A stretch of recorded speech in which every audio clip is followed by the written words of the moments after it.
दोस्तों, आज हम देखने वाले हैं जुड़वा भाई की कहानी। इसके लेखक है मुंशी प्रेमचंद्र जी। कभी कभी मूर्ख मर्द जरा जरा सी बात पर औरतों को पीटा करते हैं। एक गांव में ऐसा ही एक किसान था। उसकी औरत से कोई छोटा सा नुकसान भी हो जाता तो वह उसे बगैर मारे न छोड़ता। एक दिन बछड़ा गाय का दूध पी गया। इस पर किसान इतना जल्लाया कि औरत को कई लातें जमाई। बेचारी रोती हुई घर से भागी। उसे ये न मालूम था कि मैं कहाँ जा रही हूँ। वह किसी ऐसी जगह भाग जाना चाहती थी जहाँ उसका शोहर उसे फिर ना पा सके। चलते चलते वह जंगल में पहुँच गई। पहले तो वह बहुत बुरी डरी कि कोई जानवर न उठा ले जाए, मगर फिर सोचा, मुझे क्या डर, जब दुनिया में मेरा कोई अपना नहीं है तो मुझे जीकर क्या करना है। मरकर मुसीबत से तो छुटकारा जाऊंगी। मगर उसे कोई जानवर न मिला और वह रात को एक पेड़ के नीचे सो गई। दूसरे दिन उसने उसी जंगल में एक छोटी सी झोपड़ी बना ली और उसमें रहने लगी। लकड़ी और फूस की कोई कमी नहीं थी। मूंज की इफरात से थी। दिन भर में झोपड़ी तैयार हो गई। अब जंगल में लकड़ियां बटोरती और उन्हें आसपास के गांव में बेचकर खाने पीने का सामान खरीद लाती। इसी तरह उसके दिन कटने लगे। कुछ दिनों के बाद उस औरत के जुड़वा लड़के पैदा हुए। बच्चों को पालने पोसने में उसका बहुत सा वक्त निकल जाता और वह मुश्किल से लकड़ियां बटोर पाती। उसे अब रात को भी काम करना पड़ता, मगर इतनी मुसीबत झेलने पर भी वह अपने शौहर के घर न जाती थी। एक दिन वह दोनों बच्चों को लिए सो रही थी। गर्मी की रात थी। उसने हवा के लिए झोपड़ी का दरवाजा खुला छोड़ दिया था। अचानक रोने की आवाज़ सुनकर उसकी नींद टूट गई। तो देखा कि एक बड़ा भारी भालू उसके एक बच्चे को उठाए लिए जा रहा है। उसके पीछे पीछे दौड़ी, मगर भालू जंगल में न जाने कहाँ घुस गया।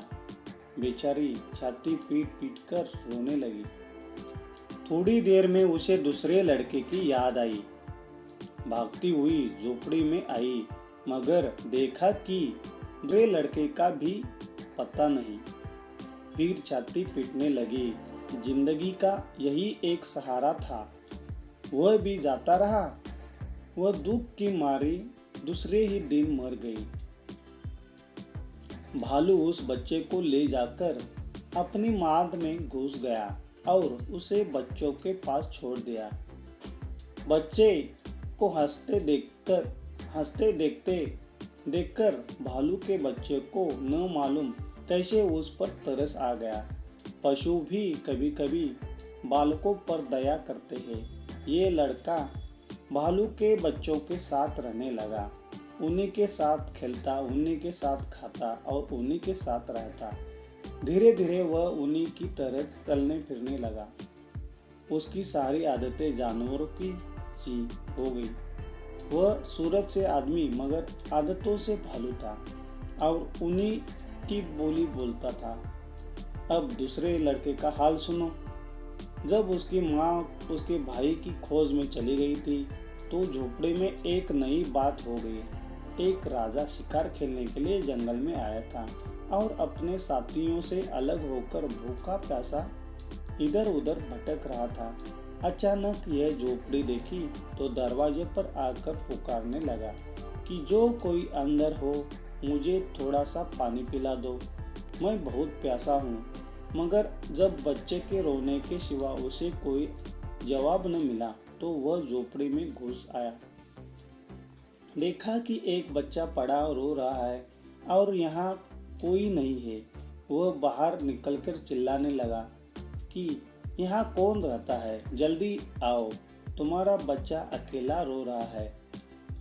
अब कई बार पुकारने पर भी कोई नहीं आया तो उसने समझा कि इस बच्चे की माँ को कोई उठाकर ले गया। राजा के कोई लड़का न था। उसने बच्चे को गोद में उठाया और घर चला आया। 20 वर्ष बीत गए।